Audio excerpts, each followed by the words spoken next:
আইপ্যাকের কর্ণধারের বাড়ি এবং অফিসে গতকাল দিনভর তল্লাশির ঘটনা ঘিরে সংঘাত একেবারে তুঙ্গে। এবার ইডি এবং সিআরপিএফ এর অজ্ঞাত পরিচয় আধিকারিকদের বিরুদ্ধে অভিযোগ করলেন খোদ মুখ্যমন্ত্রী।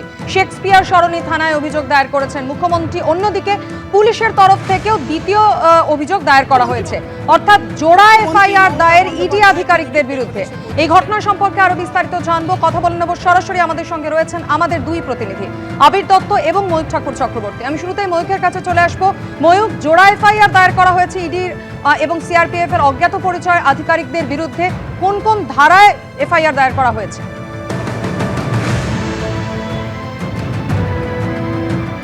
দেখুন, জোড়া এফআইআর হয়েছে শেক্সপিয়ার সরণি পুলিশ স্টেশনে। প্রতীক জৈনের বাড়িতে ইডি অফিসিয়ালসদের যাওয়া, মুখ্যমন্ত্রী যাওয়া এবং এরপরেই এফআইআর গতকাল রাতে। প্রথমে পুলিশ আধিকারিকরা স্বতঃপ্রণোদিতভাবে একটা এফআইআর করেন এবং তারপর মুখ্যমন্ত্রী মমতা বন্দ্যোপাধ্যায়ের অভিযোগের প্রেক্ষিতে আরও একটি এফআইআর হয়েছে। দ্বিতীয় যে এফআইআর, যেটা মুখ্যমন্ত্রী মমতা ব্যানার্জির অভিযোগের প্রেক্ষিতে হয়েছে, শেক্সপিয়ার সরণি পিএস কেস নাম্বার 3/2026। কমপ্লেনেন্ট মুখ্যমন্ত্রী মমতা ব্যানার্জি এবং যে সেকশনগুলো রয়েছে সেটা হচ্ছে বিএনএস ভারতীয় ন্যায় সংহিতার 3/5, এটা হচ্ছে ক্রিমিনাল ইন্টিমিডেশনস বা হুমকি। 303/2 অর্থাৎ এটা হচ্ছে থেফট অর্থাৎ চুরি। 332/C এটা হচ্ছে ট্রেসপাস বা অনুপ্রবেশ। এবং 66 ইনফরমেশন টেকনোলজি অ্যাক্ট অর্থাৎ তথ্য প্রযুক্তি আইন। প্রতীক জৈনের বাড়ি থেকে ফাইল নিয়ে বেরোনোর সময় মুখ্যমন্ত্রী যেমনটা বলছিলেন যে তথ্য চুরি করার উদ্দেশ্য ছিল, ডেটা চুরি করার উদ্দেশ্য ছিল।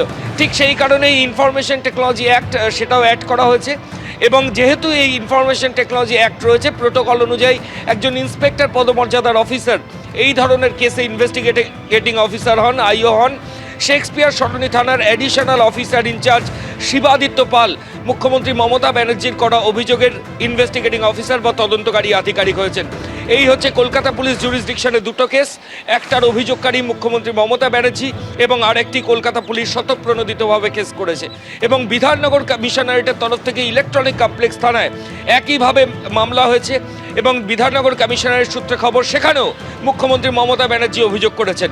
ইলেকট্রনিক কমপ্লেক্স থানা বিধাননগর কমিশনারেটের আওতাধীন, সেখানে একটি মামলা হয়েছে এবং সেখানেও এফআইআরে কমপ্লেনেন্টের নাম রাজ্যের মুখ্যমন্ত্রী মমতা ব্যানার্জি।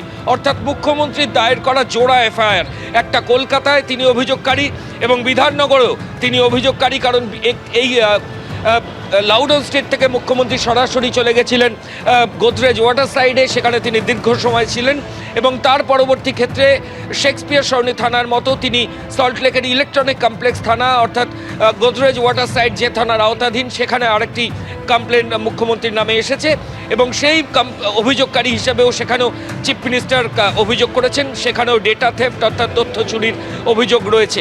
কলকাতা পুলিশ জুরিসডিকশনে দুটো এফআইআর, একটার অভিযোগকারী মুখ্যমন্ত্রী আর একটা পুলিশ স্বতঃপ্রণোদিতভাবে। মুখ্যমন্ত্রী দায়ের করা এফআইআরের মধ্যে হুমকি, চুরি, তথ্য চুরি এগুলো রয়েছে এবং তার পাশাপাশি তথ্য প্রযুক্তি আইন রয়েছে এবং ইনফরমেশন টেকনোলজি অ্যাক্টের প্রোটোকল অনুযায়ী একজন ইন্সপেক্টর পদমর্যাদার আধিকারিককে আইও হতে হয়। শেক্সপিয়ার সরণি থানার অ্যাডিশনাল ওসি শিবাদিত্য পাল মুখ্যমন্ত্রীর দায়ের করা অভিযোগের ইনভেস্টিগেটিং অফিসার হয়েছে। গতকালই মুখ্যমন্ত্রী মমতা বন্দ্যোপাধ্যায় তিনি সাংবাদিকদের মুখোমুখি হয়ে একাধিক অভিযোগ করেছিলেন। কি বলেছিলেন তিনি, শোনাবো। So my hard disk, phone, hard disk, all they are collecting and they have already attacked my IT office also. In fact, Sector 5, I am going there also. He raided my IT sector office to collect all of our party hard disk, the candidate list, the party strategy, the party plan. Is it the duty of the ED and Amit Shah?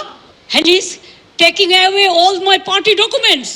যখন অফিসে কেউ ছিলই না প্রায়, এবং তারা এসে আমাদের পার্টির সব ডেটা, সমস্ত ল্যাপটপ, সমস্ত আইফোন বা ফোনে যে সমস্ত স্ট্র্যাটেজি আছে ইলেকশনের, ইনক্লুডিং এসআইআর, আমাদের কাজ চলছে।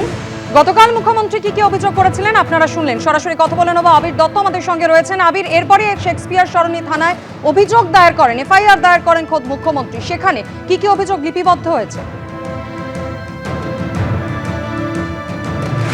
দেখো, গতকালকে যে নাটকীয় মোড় দফায় দফায় দেখা গিয়েছিল, সেই নাটকীয় মোড় কিন্তু আজকেও অব্যাহত, কিন্তু মামলার পরিপ্রেক্ষিতে বা নিরিখে বলা যায়।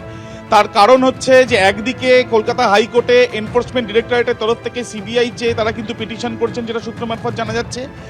অন্যদিকে যেটা সকাল থেকে আমরা জানাচ্ছিলাম যে মুখ্যমন্ত্রী মমতা বন্দ্যোপাধ্যায় তিনি দুটি এফআইআর করেছেন, একটি ইলেকট্রনিক্স কমপ্লেক্স থানাতে, আরেকটি শেক্সপিয়ার সরণি থানাতে।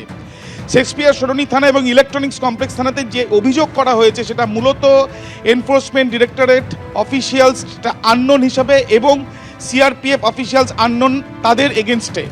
এবং যে দুটি মামলা তিনি করেছেন সেই দুটি মামলার পরিপ্রেক্ষিতে চুরি এবং হুমকি সহ একাধিক ধারা যেমন রয়েছে, তার সাথে সাথে তোমায় জানিয়ে রাখি তিনি মেল মারফত এই অভিযোগ পাঠিয়েছেন এবং ইতিমধ্যে সেটা রেজিস্টার করা হয়েছে। অন্যদিকে শেক্সপিয়ার সরণি থানাতে আরও একটি মামলা করা হয়েছে, যেটা পুলিশের সুমোটো। সেই ক্ষেত্রে বলা হয়েছে পুলিশের কাজে বাধা। অর্থাৎ গতকাল আমরা দেখেছি যে লাউডন স্ট্রিটে সেখানে যখন ইডি রেড করতে যায় কয়লা মামলায়, সেখানে বাইরে সিআরপিএফ ছিল এবং ভেতরে যখন তল্লাশি অভিযান চলে সেখানে মুখ্যমন্ত্রী যাওয়ার আগে পুলিশ সেখানে যায় এবং পুলিশের যে মামলায় সুমোটো করা হয়েছে সেখানে বলা হচ্ছে যে পুলিশের কাজে পুলিশ বাধাপ্রাপ্ত হয়েছে। একদিকে ইডির তরফ থেকে গতকালই বিজ্ঞপ্তি জারি করে বলা হয়েছে যে তাদের আইডেন্টিটি জানতে সেখানে পুলিশ অফিসাররা পৌঁছন এবং এই তদন্তে তল্লাশি যেটা চালানো হচ্ছিল সেটা সুষ্ঠুভাবে এবং সম্পূর্ণভাবে পেশাদারিত্ব বজায় রেখে মুখ্যমন্ত্রী আসার আগে পর্যন্ত এই পরিস্থিতি থাকলেও পরবর্তীকালে এই তদন্তে তল্লাশিতে যেগুলো তাদের অত্যন্ত গুরুত্বপূর্ণ তথ্য প্রমাণ, সেরকম বেশ কিছু নথি নিয়ে কিন্তু মুখ্যমন্ত্রী চলে যান এবং সল্টলেক অফিস থেকে পুলিশও চলে যায়। এবং এই ক্ষেত্রে তাদের তরফ থেকে যেটা বারবার করে বিজ্ঞপ্তিতে অভিযোগ করা হয়েছিল, আজকে যেটা দেখা যাচ্ছে যে তিনটি মামলা হয়েছে, তার মধ্যে বিধাননগর কমিশনারেটে মুখ্যমন্ত্রীর অভিযোগ এবং ইলেকট্রনিক্স কমপ্লেক্স থানাতে, এবং দ্বিতীয়ত শেক্সপিয়ার সরণিতেও মুখ্যমন্ত্রী অভিযোগ করেছেন, এবং তৃতীয় যে মামলাটি সেটি পুলিশের তরফ থেকে সুমোটো। অন্যদিকে দেখা যাচ্ছে যে ইডির তরফ থেকে আদালতে তারা কিন্তু স্পষ্টত সিবিআই চেয়ে তারা কিন্তু সেখানে পিটিশন করেছেন। অর্থাৎ মামলার ঘনঘটা। একদমই আবির, তোমাকে এখানেই থামাচ্ছি। এবিপি আনন্দ, এগিয়ে থাকে, এগিয়ে রাখে।